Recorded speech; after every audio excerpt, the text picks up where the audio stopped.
Hello everyone and welcome to the new topic. और आज का जो टॉपिक है हमारा डिस्कशन के लिए वो इकोनॉमिक सर्वे 2021-22 के हाइलाइट्स को डिस्कस करना है। और हम इसको एग्जाम के पर्सपेक्टिव से, चाहे वो प्रीलिम्स हो, मेंस हो, इंटरव्यू हो, हर तरीके से हम इसको एक डिटेल्ड एनालिसिस करेंगे। साथ ही साथ आज 1 फ़रवरी है तो जनरल बजट भी पार्लियामेंट में लाया जा चुका है, हम इस पर भी एक डिटेल्ड वीडियो आप तक लेकर के आएंगे और इकोनॉमिक सर्वे की बात कर लेते हैं। चलिए, तो इकोनॉमिक सर्वे जो है वो एक एनुअल रिपोर्ट कार्ड है इकोनॉमी का। जैसा कि नाम बता रहा है, इकोनॉमिक सर्वे यानी कि आर्थिक सर्वेक्षण करना, निरीक्षण करना, समीक्षा करना किसी भी इकोनॉमी का, किसी भी देश के इकोनॉमी का। तो इकोनॉमिक सर्वे एक एनुअल रिपोर्ट कार्ड है इकोनॉमी का। इसको प्रेजेंट कब करा जाता है? तो एक दिन पहले, जब बजट पार्लियामेंट में पेश करा जाता है उसके ठीक एक दिन पहले इकोनॉमिक सर्वे को पार्लियामेंट में लाया जाता है। और ये परफॉर्मेंस बताता है हर सेक्टर का और सजेस्ट करता है फ्यूचर मूव उससे जुड़ा हुआ। तो एक तो ईच एंड एवरी सेक्टर के परफॉर्मेंस को देखा जाता है, उनके चैलेंजेस को समझा जाता है, साथ ही फ्यूचर मूव्स जो भी होंगे उनको भी बताया जाता है। तो कल का जो दिन रहा था वो इकोनॉमिक सर्वे उसी दिन लाया गया। नेक्स्ट, इकोनॉमिक सर्वे जो है वो डीलिंक करा गया बजट से 1964 में। 1964 में इकोनॉमिक सर्वे को बजट से अलग कर दिया गया। ठीक है, अब इकोनॉमिक सर्वे जो है वो दो हिस्सों में आता है। इकोनॉमिक सर्वे 2 पार्ट्स में है। फर्स्ट, इकोनॉमिक चैलेंजेस दर्शाता है जो कंट्री फेस कर रहा है, क्या क्या चैलेंजेस आ रहे हैं देश के लिए। दूसरा, एनालिसिस उस साल का, जो साल गुजरा है। जैसे ये 2021-22, ये चीज़ ध्यान रखिएगा कि इकोनॉमिक सर्वे जो होगा वो हमेशा जो वित्तीय वर्ष बीत चुका होगा उसको लेकर के होगा। साथ ही जो बजट होता है जो वित्तीय वर्ष सामने आएगा उसके लिए होगा।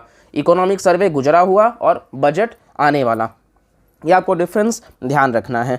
तो यहाँ पे 2 पार्ट्स हैं। एक तो इकोनॉमिक चैलेंजेस 2021-22 में क्या रहा है वो यहाँ पे पता चलेगा, साथ ही एनालिसिस किया जाएगा उस साल का।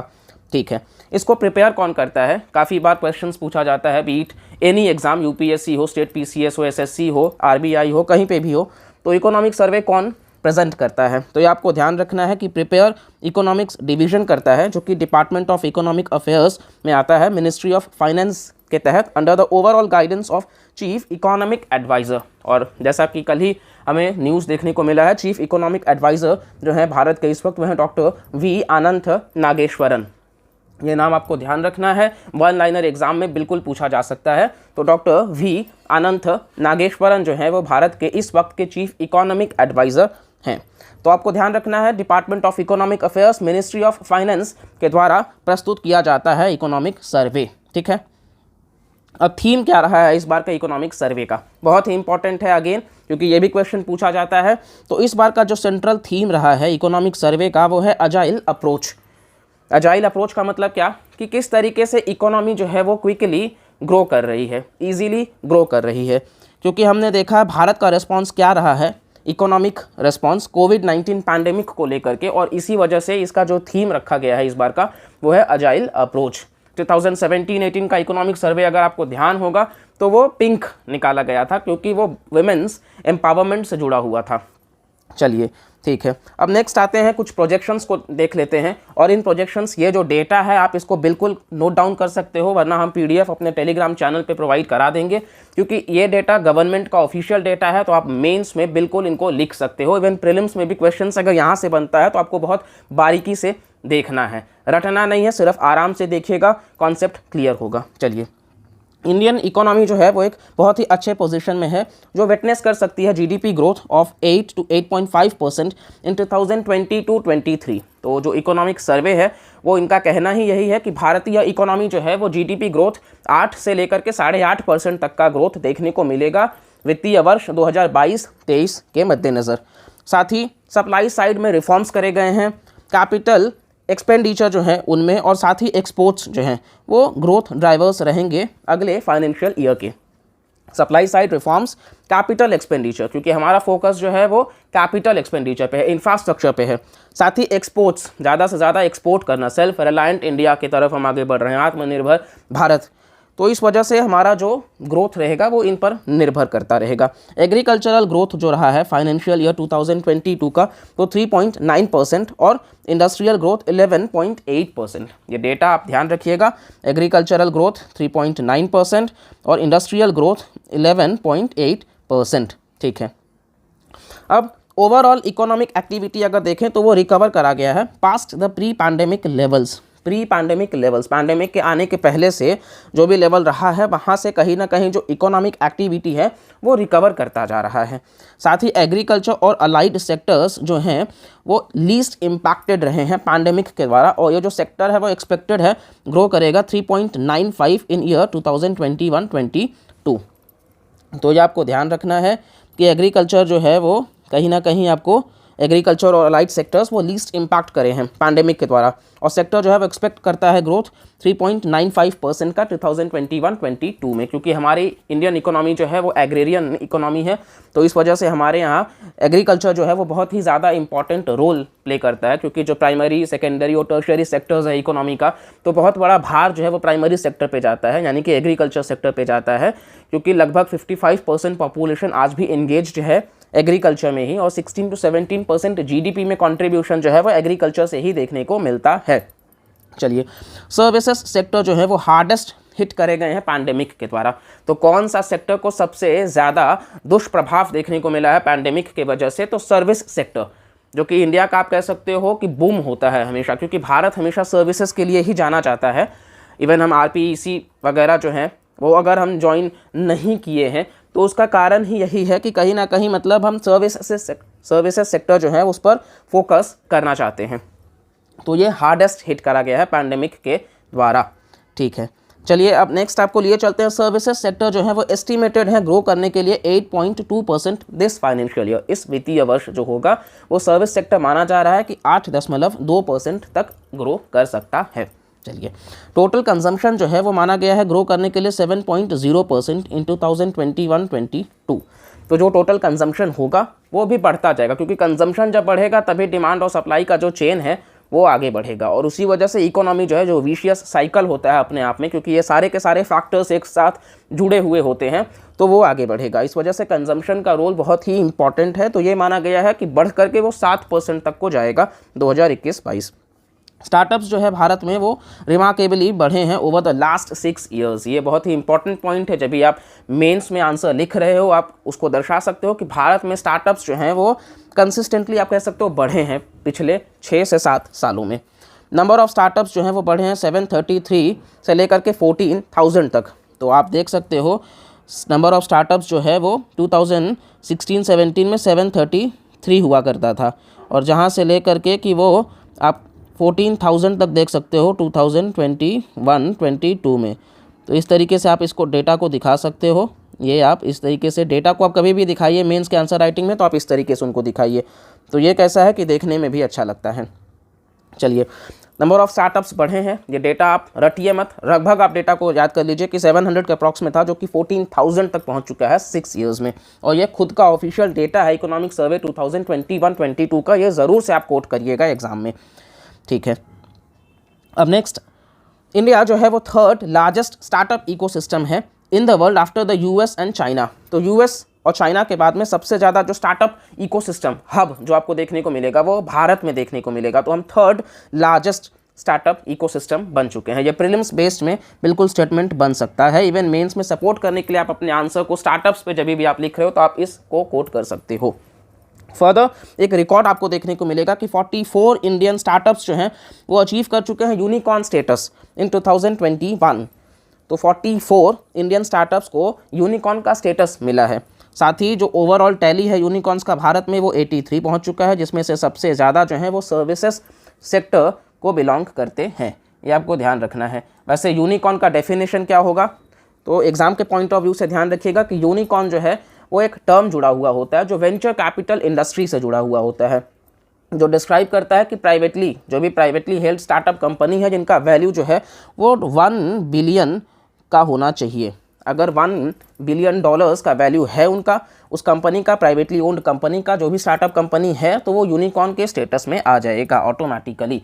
ये आपको ध्यान रखना है। तो कुछ कीवर्ड्स, एक तो ये आपको ध्यान रखना है यूनिकॉर्न के लिए, दूसरा प्राइवेटली हेल्ड स्टार्टअप कंपनी है, और तीसरा है वेंचर कैपिटल इंडस्ट्री। ठीक है, चलिए अब नेक्स्ट आपको लिए चलते हैं प्रोजेक्शंस के तरफ ही महाराष्ट्र जो है वो highest number of recognised startups है एट 11,308। डेटा इंपॉर्टेंट नहीं है, लेकिन स्टेट वाइज सबसे ज़्यादा जो स्टार्टअप्स आपको देखने को मिलेंगे वो आपको महाराष्ट्र में देखने को मिलेंगे। अगर आप सिटी वाइज की बात करोगे तो दिल्ली है, बेंगलुरु है, ये सारे सिटी वाइज आपको देखने को मिलेंगे, लेकिन स्टेट वाइज महाराष्ट्र। ठीक है, मनी जो रेस करा जाता है आईपीओज़ के द्वारा, इनिशियल पब्लिक ऑफरिंग्स के द्वारा, वो भी बढ़ा है और ये हाईएस्ट आप कह सकते हो इन एनी ईयर। अभी तक का सर्वोच्च आपको आईपीओ के तहत जो मनी लिया जाता है वो आपको देखने को मिलेगा। अच्छा, आईपीओज़ क्या होता है? इनिशियल पब्लिक ऑफरिंग, हम बहुत डिटेल में इसको भी देख लेते हैं। तो इनिशियल पब्लिक ऑफरिंग जो है वो एक प्रोसेस होता है जिससे कहीं ना कहीं जो प्राइवेट कॉरपोरेशन है उनके शेयर्स को पब्लिक करा जाता है स्टॉक इशू करके। जो एक प्राइवेट बॉडी है, सपोज एप्पल नाम की एक प्राइवेट बॉडी है, हम हाइपोथेटिकल एग्जांपल लेकर के चल रहे हैं, तो एप्पल नाम की जो कंपनी है उनका जो शेयर्स अगर बेचा जाएगा, उनके शेयर्स को अगर बेचा जाता है तो पब्लिक को स्टॉक के माध्यम से, और उसी को आईपीओ कहते हैं। आईपीओ के तहत एक कंपनी जो है वो रेस करती है कैपिटल, पैसों को वो ले सकते हैं पब्लिक इन्वेस्टर्स से, हमारे जैसे लोगों से, और इसी प्रोसेस को आईपीओ कहा जाता है। जैसा कि अभी हाल ही में एलआईसी का आईपीओ भी आने वाला है और बहुत सारे आईपीओ निकल चुके हैं। पेटीएम वगैरह का आपने देखा ही होगा अगर आप फॉलो कर रहे हो, इवन जोमेटो वगैरह काफ़ी ज़्यादा न्यूज़ में थे उसके वजह से। तो आईपीओ जो है वो ओवरऑल यही चीज़ है। ठीक है, अब आपको लिए चलते हैं, इंडिया जो है वो कंट्री है फार्मेसी ऑफ द वर्ल्ड का। तो कहीं ना कहीं हमारा जो फार्मास्यूटिकल मेडिसिन्स के तरफ कंट्रीब्यूशन रहा है, जेनेरिक मेडिसिन्स का हम हब कहे जाते हैं, तो इस वजह से फार्मेसी ऑफ द वर्ल्ड भी भारत को कहा जाता है। इंडिया ट्रांसफॉर्म करा है खुद को अमंग फ्रजाइल 5 नेशंस से 4th लार्जेस्ट फॉरेक्स रिजर्व। हम इनिशियली जो है आप कह सकते हो फ्रजाइल 5 नेशंस में आते थे। फ्रजाइल 5 नेशंस से इम्प्रूव करके हम कहीं ना कहीं अगर अपने आप को 4th लार्जेस्ट फॉरेक्स रिजर्व में लाए हैं तो वो बहुत बड़ी बात है, क्योंकि हमारे यहाँ इतना ज़्यादा मतलब अब फॉरेक्स रिजर्व्स है कि हम 13 मंथ्स तक का इंपोर्ट जो है वो आसानी से कर सकते हैं। तो हमारा फॉरेक्स रिजर्व्स में हम चौथे पायदान पे आते हैं, 4th लार्जेस्ट। ये आपको डेटा, ये मोटा मोटा आप डेटा याद रख सकते हो कि स्टार्टअप्स में हम 3rd लार्जेस्ट हैं। साथ ही साथ आप कह सकते हो कि कहीं ना कहीं हम फॉरेक्स रिजर्व्स में 4th लार्जेस्ट हैं।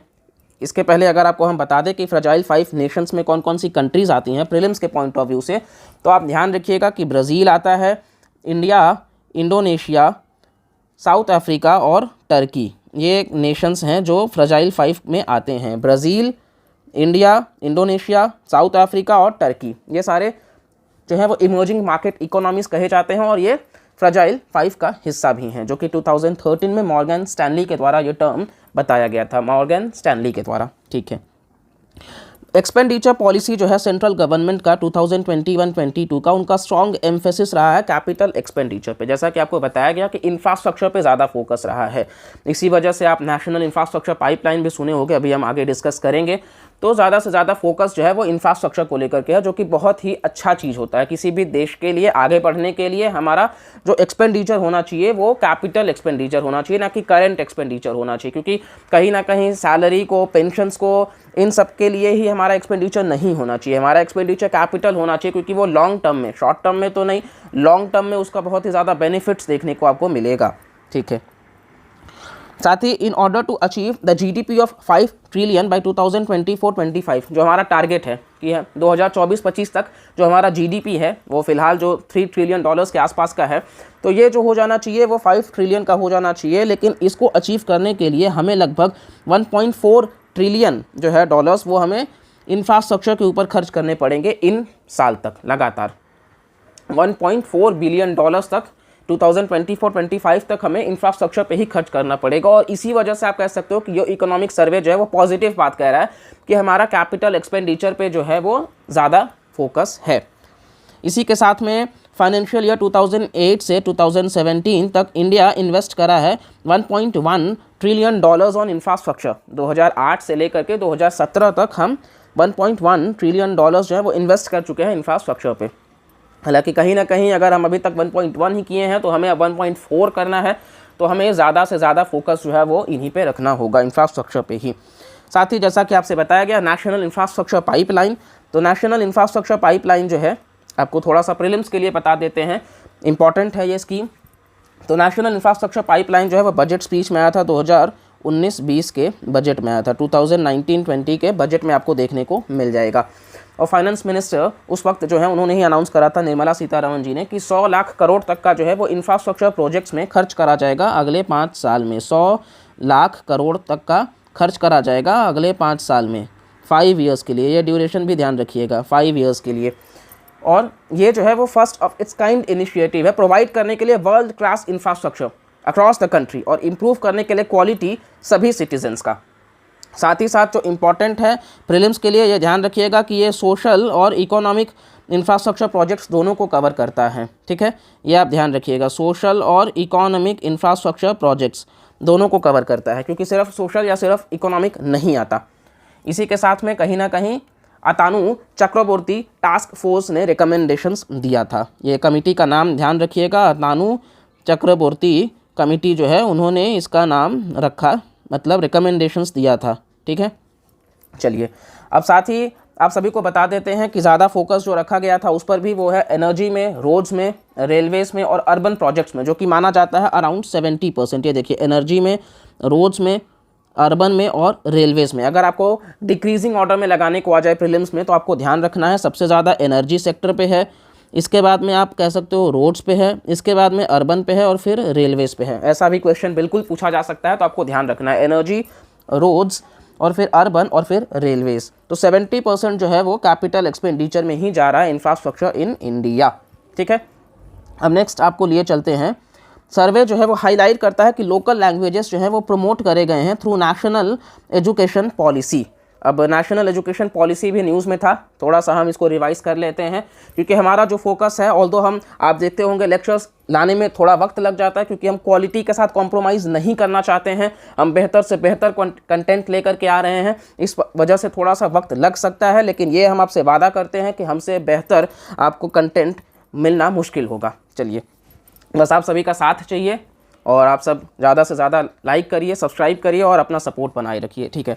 नेशनल एजुकेशन पॉलिसी की बात कर लेते हैं। नेशनल एजुकेशन पॉलिसी जो है, मिनिस्ट्री ऑफ एजुकेशन नाम बदल दिया गया है, HRD नहीं है, ह्यूमन रिसोर्स जो है वो नहीं है, तो मिनिस्ट्री ऑफ एजुकेशन। और साथ ही साथ इंडिया को एक ग्लोबल नॉलेज सुपर पावर बनाने को लेकर के ये रहा है, और इस बार जो रहा है वो 1968 और 1986 के बाद में ये आप कह सकते हो कि बहुत बड़ा बदलाव लाया गया है। तो ये जो है वो मेजरली 1968 को अमेंड कर रहा है, आप कह सकते हो, क्योंकि 86 का जो था वो बहुत ज़्यादा स्ट्रक्चरल रिफॉर्म्स नहीं ला पाया था, तो 1968 को अमेंड कर रहा है। और के कस्तूरी रंगन कमेटी के रिकमेंडेशंस पे है, कस्तूरी रंगन कमेटी के रिकमेंडेशंस पे है, डोंट गेट कन्फ्यूज्ड। एक कस्तूरी रंगन कमेटी जो है वो आपका जुड़ा हुआ है कहीं ना कहीं वेस्टर्न घाट्स से, और दूसरा ये जो के कस्तूरी रंगन कमेटी है वो आपका जुड़ा हुआ है नेशनल एजुकेशन पॉलिसी से, और ये कस्तूरी रंगन साहब जो हैं वो इसरो के फॉर्मर साइंटिस्ट भी रह चुके हैं। तो यहाँ पे ज़्यादातर फोकस जो रखा गया है कि 100% ग्रॉस एनरोलमेंट रेशियो हो जाना चाहिए स्कूल एजुकेशन में 2030 तक। तो ये आपको ध्यान रखना है कि 100% तक 2030 तक स्कूल एजुकेशन में आपको ग्रॉस एनरोलमेंट रेशियो देखने को मिल जाए, यूनिवर्सलाइजेशन। तो साथ ही साथ कहीं ना कहीं 10+2 सिस्टम को भी रिप्लेस करके 5+3+4+3 कर दिया गया है। तो ये आप ध्यान रख सकते हो, 5+3+3+4 यानी कि कक्षा 5 तक, फिर 8 तक, और फिर इस तरीके से उस चीज़ों को रखा गया है। और उसी के हिसाब से 3 to 6 ईयर्स को भी अब ज़्यादा से ज़्यादा फोकस करा जाएगा कि क्रूशियल स्टेज में माना जाता है डेवलपमेंट करने के लिए मेंटल फैकल्टीज़ एक चाइल्ड का। तो इस वजह से उनका भी आंगनवाड़ी के साथ साथ में उनको भी अब प्री टर्म स्कूलिंग की बात करी गई है, और क्लासेस जो 10th और 12th के बोर्ड एग्जामिनेशंस होते हैं उनको भी ईजी रखा जाए और 2 बार लिया जाए।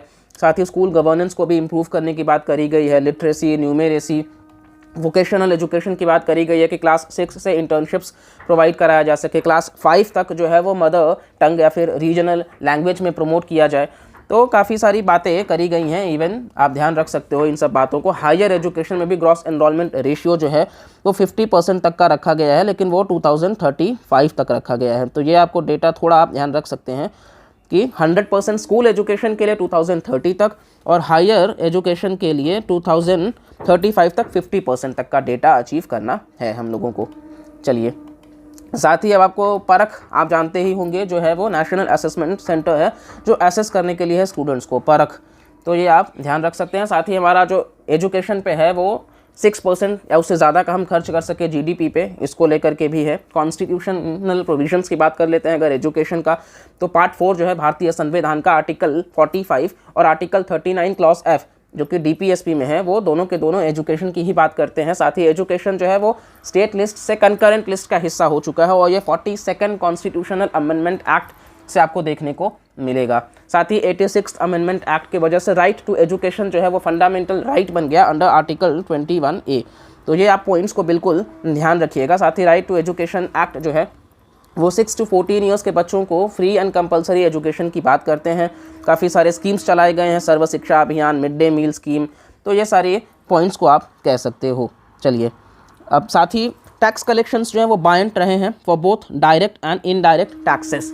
तो डायरेक्ट और इनडायरेक्ट टैक्सेस के लिए कहीं ना कहीं टैक्स कलेक्शंस जो हैं वो अक्रॉस आप कह सकते हो कि मतलब इंक्रीजिंग ट्रेंड ही नज़र आए हैं। अच्छे रिटर्न्स ही आपको देखने को मिले हैं, बायंट ही रहे हैं, लिटिल इम्प्रूवमेंट ही सही लेकिन इम्प्रूव करा है। साथ ही ग्रॉस मंथली GST कलेक्शंस जो है, जो महीने का GST कलेक्शंस किया जाता है, वो क्रॉस करा है 1 लाख करोड़ कंसिस्टेंटली सिंस जुलाई 2021। बहुत ही इंपॉर्टेंट लाइन है क्योंकि अक्सर प्रीलिम्स में ऐसे स्टेटमेंट्स आ जाते हैं जहां कंसिस्टेंटली हम जब टर्म देखते हैं तो हमें लगता है कि ये गलत होगा, जो कि UPSC का लॉजिक भी यही कहता है, लेकिन ये करेक्ट होगा। तो जुलाई 2021 से आज इकोनॉमिक सर्वे आते आते आप कह सकते हो कि ये मंथ तक वो कंसिस्टेंटली बढ़ा है। 1 लाख करोड़ या उससे ज़्यादा का ही जो है वो कलेक्शंस देखने को मिला है GST, ठीक है। इसके अलावा चूँकि 101st कॉन्स्टिट्यूशन अमेंडमेंट एक्ट से आया है आर्टिकल 269A, और साथ ही GST काउंसिल वगैरह भी होता है, फाइनेंस मिनिस्टर जो हैं वो हेड करते हैं उसको। साथ ही आप कह सकते हो कि GST जो है वो कोरम जो होता है उसमें वो 3/4 मेंबर्स होने चाहिए और 2/3 की मेजॉरिटी के साथ में स्टेट्स को पावर दिया जाता है, 1/3 जो है वो सेंटर को दिया जाता है। तो इस तरीके से आप GST काउंसिल वगैरह का देख सकते हो। साथ ही प्रोजेक्शंस की बात कर लेते हैं तो डिस्पाइट ऑल द डिस्रप्शंस जो कि ग्लोबल पैंडेमिक के द्वारा किया गया है, इंडिया का जो बैलेंस ऑफ पेमेंट है वो सरप्लस में रहा है through out the last 2 years. मतलब पिछले 2 साल से बैलेंस ऑफ पेमेंट जो है वो सरप्लस में रहा है, ज़्यादा रहा है बैलेंस ऑफ पेमेंट। अच्छा, होता क्या है बैलेंस ऑफ पेमेंट, अगर हम बात कर लें तो ये इसको बैलेंस ऑफ इंटरनेशनल पेमेंट्स भी कहा जाता है। ये एक स्टेटमेंट होता है, जैसे हम बैंक का स्टेटमेंट निकालते हैं वैसे ये भी एक स्टेटमेंट ही होता है, जहाँ पे सभी ट्रांजैक्शंस किए जाते हैं बिटवीन एंटिटीज़। जो भी एंटिटीज़ होते हैं जैसे A, B, C, अगर इनके बीच में ट्रांजैक्शंस किया जा रहा है in one country and the rest of the world over a defined period, एक देश में ये अगर ट्रांजैक्शन कर रहे हैं तो ये स्टेटमेंट जो होगा इसी को बैलेंस ऑफ पेमेंट कहा जाता है। या फिर अगर दूसरे देश के साथ भी व्यापार कर रहे हैं तो बैलेंस ऑफ पेमेंट का ही हिस्सा होगा। तो ये आप ध्यान रखिएगा कि जो भी ट्रांजैक्शंस एक कंट्री का इंडिविजुअल करे या फिर कंपनी करे या फिर गवर्नमेंट बॉडी करे, government body outside the country भी करती है तो भी वो बैलेंस ऑफ पेमेंट्स का ही हिस्सा होता है। और बैलेंस ऑफ पेमेंट्स में करेंट अकाउंट और कैपिटल अकाउंट 2 आते हैं, करेंट अकाउंट और कैपिटल अकाउंट ये 2 आते हैं। करेंट अकाउंट में इंडिया जैसे आप नेशन पकड़ लो तो यहाँ पे जो भी ट्रेड करा जाता है गुड्स एंड सर्विसेज से, या फिर जो भी अर्निंग्स करी जाती है क्रॉस बॉर्डर इन्वेस्टमेंट से और नेट ट्रांसफर पेमेंट से, ये करंट अकाउंट का हिस्सा है। करंट मतलब आप ध्यान रखिएगा शॉर्ट टर्म के लिए जो हो वो करंट अकाउंट होगा, जबकि लॉन्ग टर्म के लिए जो हो वो कैपिटल अकाउंट होगा। जैसे कि जो भी नेशन का ट्रांजैक्शन फाइनेंशियल इंस्ट्रूमेंट्स में या फिर सेंट्रल बैंक रिजर्व्स से हो वो आपको कैपिटल अकाउंट जो है वो देखने को मिलेगा, ठीक है। अब नेक्स्ट हम बात कर लेते हैं कि UPI जो है वो currently single largest retail payment system है कंट्री में in terms of volume transactions. तो UPI जो है वो single largest retail payment system है। तो बहुत ज़्यादा भारत जो है वो बहुत ज़्यादा लव कर रहा है UPI पेमेंट सिस्टम को, और ज़्यादा से ज़्यादा फाइनेंशियल इंक्लूजन जो है, जैसा कि प्रधानमंत्री जन धन योजना के तहत बैंक अकाउंट्स ओपन करे गए, डिजिटल लिटरेसी को प्रमोट करा गया, तो UPI जो है वो बहुत अच्छे तरीके से लोग उसका इस्तेमाल कर रहे हैं। इसके बाद बात कर लेते हैं प्राइजेस जो है government e market place portal पे। Government e market place GeM portal जो लॉन्च करा गया तो वो बता रहा है कि एवरेज 9.5% प्राइजेस जो है वो कम रहे हैं as compare to platforms like Amazon and Flipkart. तो अमेजॉन एंड फ्लिपकार्ट से भी सस्ता आपको गवर्नमेंट ई मार्केट प्लेस पे देखने को मिल जाएगा प्रोडक्ट्स को। अच्छा, गवर्नमेंट ई मार्केट प्लेस की बात कर लेते हैं। तो गवर्नमेंट ई मार्केट प्लेस जो है वो पब्लिक प्रोक्योरमेंट पॉलिसी है। पब्लिक प्रोक्योरमेंट यानी कि जो भी मिनिस्ट्रीज़ को जो भी चीज़ों की ज़रूरत होगी, तो ये एक one stop national public procurement portal है, नेशनल है, ये ध्यान रखिएगा, ताकि ऑनलाइन प्रोक्योर किया जा सके जो भी common use goods and services हैं जो कि वेरियस सेंट्रल और स्टेट गवर्नमेंट डिपार्टमेंट्स के द्वारा, ऑर्गेनाइजेशंस के द्वारा या फिर पब्लिक सेक्टर अंडरटेकिंग्स PSUs के द्वारा जो भी लिया जाता है, तो वो आप देख सकते हो। जो भी अलग अलग मंत्रालय या जो भी अलग अलग सेंट्रल पब्लिक सेक्टर एंटरप्राइजेस को ज़रूरत पड़ता है तो ये मैंडेटरी है कि अब वो गवर्नमेंट ई मार्केट प्लेस से ही लेंगे। और गवर्नमेंट ई मार्केट प्लेस लेने की वजह से ही कहीं ना कहीं प्राइसेस एक तो कम मिल रहे हैं, तो आप कह सकते हो कि रेवेन्यू में भी बड़ा बढ़ोतरी देखने को मिलेगा। और जेम जो है वो लॉन्च करा गया है 2016 में, government e market place launch करा गया है 2016 में, ताकि ट्रांसपेरेंसी लाई जा सके, एफिशिएंसी लाई जा सके। क्योंकि कभी हमने देखा है काफ़ी बार करप्शन होता है। जैसे सपोज़ एक ऑफिस में अभी फ़ैन चाहिए, टेबल चाहिए, तो वो मतलब नॉर्मली जैसा होता है सिस्टम इस देश में कि कहीं ना कहीं ठीक है, किसी का किसी से मतलब अगर परिचय है तो वो उन्हीं को बोल देते हैं, उसी के हिसाब से करप्शन वहाँ पे हो जाता है। क्योंकि 800 रुपये का एक एग्जांपल, अगर कोई प्रोडक्ट है तो वो 500 रुपये वाला ही परचेज़ करेंगे और उसको वहाँ पे 800 में दिखाएंगे। तो एक तो क्वालिटी के साथ भी खिलवाड़ होता है, साथ ही साथ करप्शन भी देखने को मिलता है। तो इस वजह से गवर्नमेंट ऑफ इंडिया ने लाया जेम पोर्टल को, जो कि ministry of commerce and industry के द्वारा लॉन्च किया गया है। Ministry of commerce and industry के द्वारा लॉन्च किया गया है इसको। और ये जो है वो पब्लिक प्रोक्योरमेंट पॉलिसी है। हम जैसे आप जैसे इंसान नहीं, पब्लिक प्रोक्योरमेंट जैसे मिनिस्ट्रीज़ वगैरह इन सब के लिए वो वहाँ से जा कर के डायरेक्टली परचेज़ कर सकते हैं। जो भी ज़रूरतें होंगी उनके आधार पर सारे ही प्रोडक्ट्स वहाँ पर मिल जाते हैं।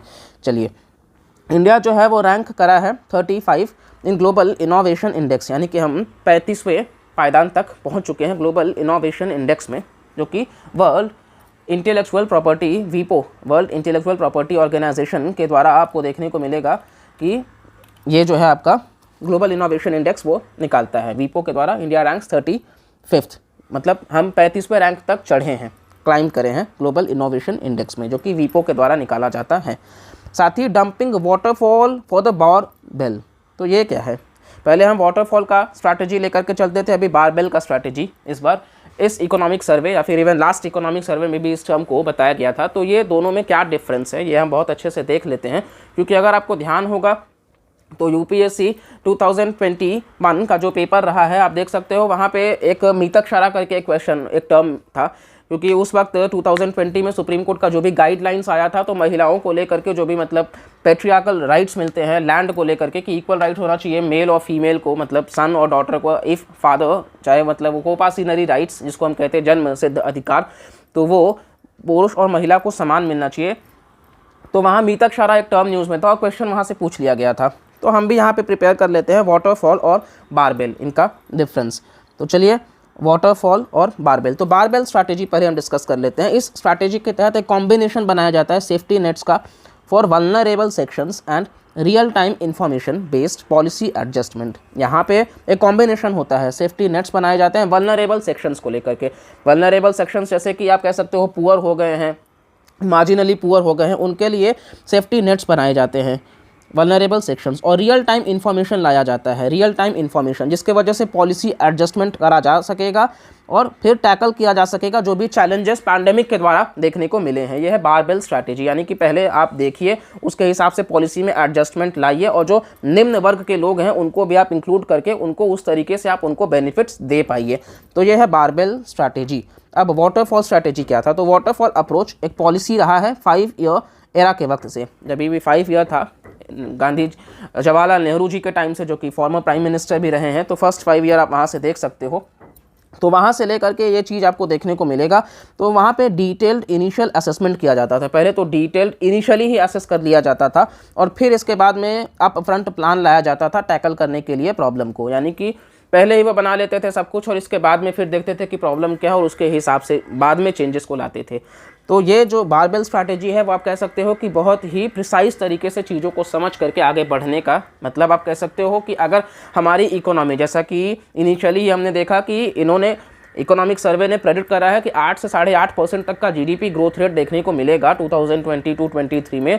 और अगर हम थर्ड लार्जेस्ट स्टार्टअप इकोसिस्टम्स है, फोर्थ लार्जेस्ट फॉरेक्स रिजर्व्स है, अगर हम इम्प्रूवमेंट कर रहे हैं, उसमें बहुत बड़ा कारण बारबेल स्ट्रैटेजी का भी है। और इसी वजह से जो थीम, जैसा कि हमने देखा, इसी वजह से इन चीज़ों को हम डिस्कस कर रहे हैं कि बारबेल जो है वो एक प्राइम रीज़न है इंडियन इकोनॉमी को बूस्ट कराने का।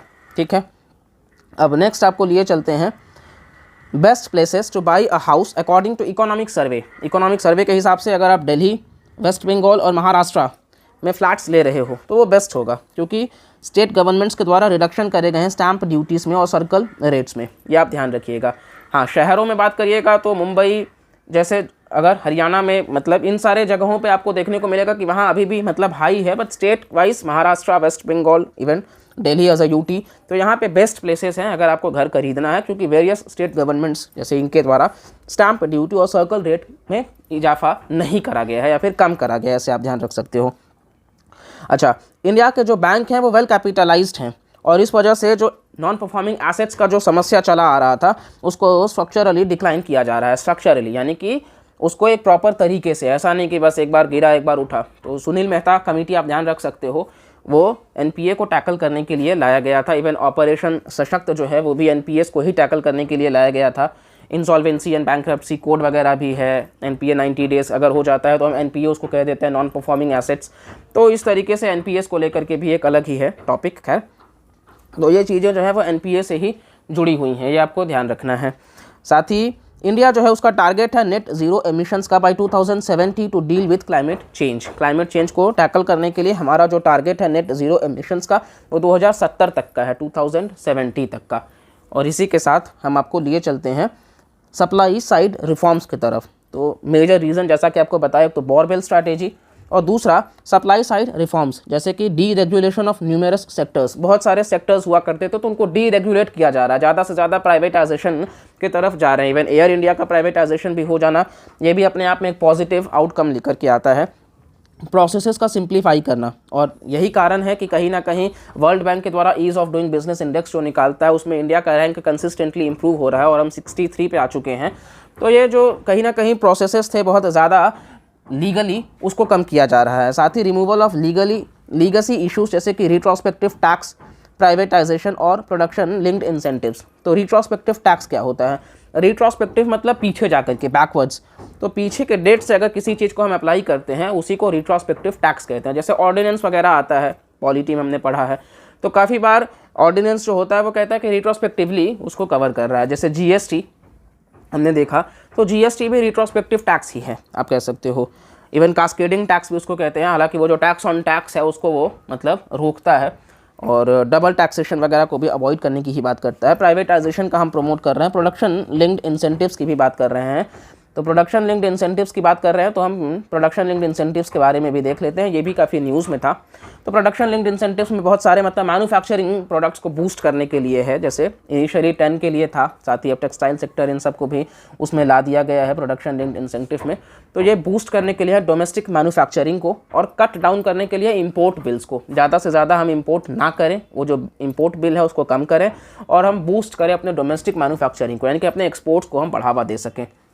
और इसी वजह से गवर्नमेंट जो है वो इंसेंटिव्स भी दे रही है ऐसे कंपनीज़ को कि आप ज़्यादा से ज़्यादा अपने यूनिट्स को प्रमोट करिए।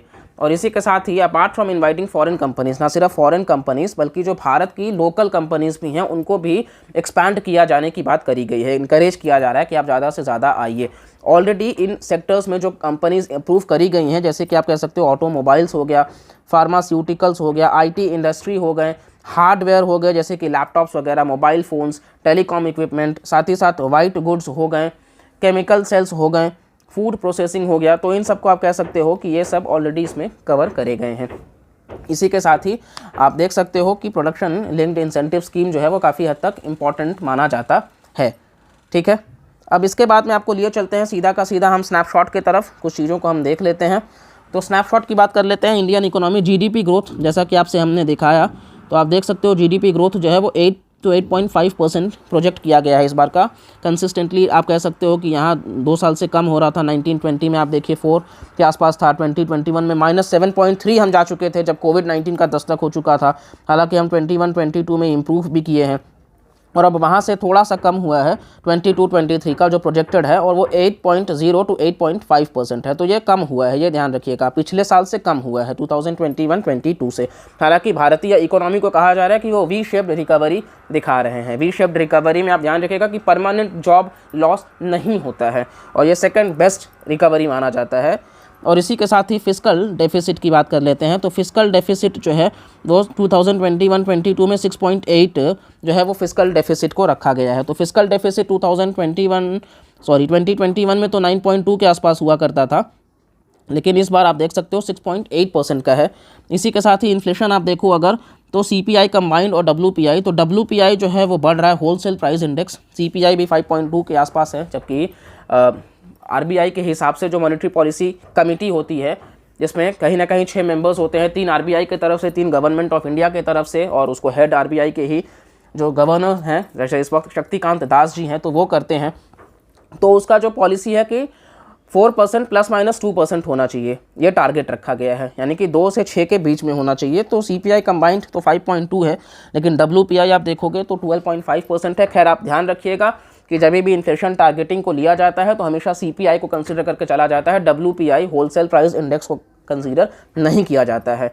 और होलसेल प्राइस इंडेक्स में ज़्यादातर आप मतलब प्राइमरी आर्टिकल्स ही देखोगे, फूड वगैरह इन सब को, ठीक है। फॉरेन एक्सचेंज रिजर्व्स की बात कर लेते हैं।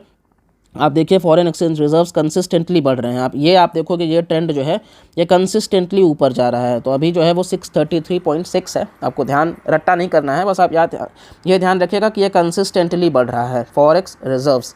साथ ही एग्रीकल्चर, फॉरेस्ट्री एंड फिशिंग की बात कर लो आप तो 3.9% का ग्रोथ एग्रीकल्चर के लिए प्रेडिक्ट करा गया। इसके अलावा इंडस्ट्रियल ग्रोथ की आप बात कर लो तो इंडस्ट्रियल ग्रोथ पिछले 2 साल से तो रिसेशन में जा रहे थे, लेकिन इस बार 11.8% की बात करी गई है। यहाँ पे माइनस में चला गया था इन 2 साल में, लेकिन यहाँ पे 11.8% हम काफ़ी रिमार्केबल ग्रोथ जो है वो इंडस्ट्रियल सेक्टर में देखने को मिल रहा है 2021-22 में, यानी कि 11.8% का। साथ ही सर्विसेज की बात कर लेते हैं तो सर्विसेज जैसा कि 2020-21 में एकदम से वर्स्ट हो चुका था, तो 21-22 में 8.2 एक्सपेक्टेड ग्रोथ की बात करी गई है सर्विस सेक्टर में। इसके अलावा आप देख सकते हो monetary management and financial intermediation, तो यहाँ पे कहीं ना कहीं मतलब क्रॉस एनपीएस जो हैं वो सारी बातें करी गई हैं। और इसके अलावा आप देख सकते हो कहीं ना कहीं बैंक्स की बात करी गई है कि स्टैंडर्डाइज्ड फ्रेमवर्क होना चाहिए, cross border insolvency and increased access होना चाहिए, रिकॉग्निशन होना चाहिए, इन सब बातों को। इन्फ्लेशन हमने आपको दिखाई दिया, ये देखिए आप 12.5% पे डब्ल्यूपीआई है, जबकि सीपीआई 5.2% पे है, तो ये ठीक है, अंडर कंट्रोल है, लेकिन और बेटर करने की ज़रूरत है। साथ ही प्राइजेस एंड इन्फ्लेशन। अब अगर हम नेक्स्ट की बात कर लेते हैं तो कहीं ना कहीं मतलब आप देख सकते हो इंडस्ट्रियल ग्रोथ की बात 11.8% ये रहा 21-22 के डेटा के हिसाब से, और ये माइनस में जा चुका था 2021 में, इवन 19-20 में भी माइनस ही था। इसके अलावा आप देखिएगा आत्मनिर्भर भारत की तरफ हम आगे बढ़ रहे हैं, तो यहाँ पे हमने पीएलआई को जो डिस्कस किया है, स्केल अप इंडस्ट्रीज़ वगैरह की बात कर रहे हैं, मेजर बूस्ट प्रोवाइड करेंगे physical as well as digital infrastructure को, तो इस तरीके से। साथ ही सर्विस सेक्टर में कहीं ना कहीं परचेजिंग मैनेजर्स इंडेक्स की बात कर रहे हैं, air and rail flight corridor की बात कर रहे हैं, जो कि आप देख ही रहे होंगे, eastern and western dedicated flight corridor की भी बात करी गई है, हम किसी अगले लेक्चर में उस पर बात कर लेंगे। और इसी के अलावा आप देख सकते हो कि कहीं ना कहीं मतलब यूनिकॉर्न की बात हमने करी ली है। फिस्कल डेफिसिट की बात कर लेते हैं तो 6.8% रखा गया है 2021-22 का फिस्कल डेफिसिट का टारगेट। और इसके अलावा आप देख सकते हो कि कहीं ना कहीं मतलब सोशल इंफ्रास्ट्रक्चर एंड एम्प्लॉयमेंट की बात कर लेते हैं तो स्विफ्ट रिकवरी देखने को मिल रहा है लेबर मार्केट इंडिकेटर्स में, रिकवरी देखने को मिल रहा है employment in urban sectors to pre pandemic levels. और इस तरीके से increase in allocation of funds to MNREGA में जो ज़्यादा से ज़्यादा फंड दिए जा सके, 100 डेज़ का जो मतलब कहीं ना कहीं गारंटीड रोजगार अभियान ये चलाया गया है अनस्किल्ड वर्कर्स के लिए, अनऑर्गेनाइज्ड तरीके से जो काम कर रहे हैं उनको ध्यान में रख करके। इसके साथ ही कहीं ना कहीं आप कह सकते हो कि फॉरेक्स रिजर्व्स 633.6 बिलियन और बैलेंस ऑफ पेमेंट वगैरह भी 2 साल से कंसिस्टेंटली हम देखें इंप्रूव हुआ है। 4th largest forex reserves holder हम हैं।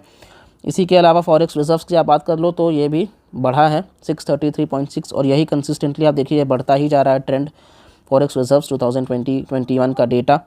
और इसके अलावा कहीं ना कहीं एग्रीकल्चर की आप बात कर लो तो शिफ्ट करना है focus towards harnessing potential of allied activities, जैसे कि एनिमल हस्बेंड्री हो गया, डेयरिंग हो गया, फिशरीज़ हो गया। साथ ही कहीं ना कहीं स्मॉल एंड मार्जिनल फार्मर्स को प्रमोट करना हो गया।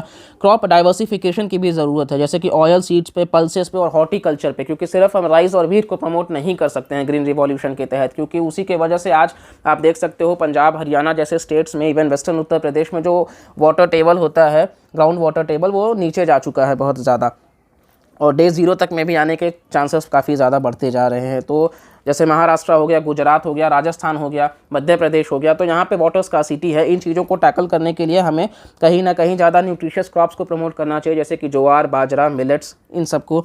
साथ ही कोऑर्डिनेट करने की ज़रूरत है स्टेट गवर्नमेंट्स के साथ में, ताकि फैसिलिटेट किया जा सके शिफ्ट हाई वैल्यू और less water consuming crops, value में हाई हो लेकिन वाटर कंजम्पशन में लो हो। साथ ही इंक्रीज़ किया जाए एग्रीकल्चर में रिसर्च एंड डेवलपमेंट, ताकि इंप्रूव किया जा सके प्रोडक्टिविटी क्रॉप और अलाइड सेक्टर्स में प्रमोट किया जा सके यूज़ ऑफ ऑल्टरनेटिव फर्टिलाइजर्स जैसे कि नैनो यूरिया और ऑर्गेनिक फर्टिलाइजर्स। कहीं ना कहीं सिक्किम पहला राज्य ऑर्गेनिक फार्मिंग को प्रमोट करने वाला। Zero budget natural farming Subhash Palekar ji के द्वारा इंट्रोड्यूस करा गया, जहां महाराष्ट्र, कर्नाटका, आंध्र प्रदेश, ये सारे स्टेट्स उस तरफ आगे बढ़ रहे हैं। इसके साथ ही नई टेक्नोलॉजी पे फोकस करने की बात करी जा रही है, जैसे कि ड्रोन्स और artificial intelligence based decision support system और स्टार्टअप इनोवेशंस की भी बात करी गई है एग्रीकल्चर सेक्टर में।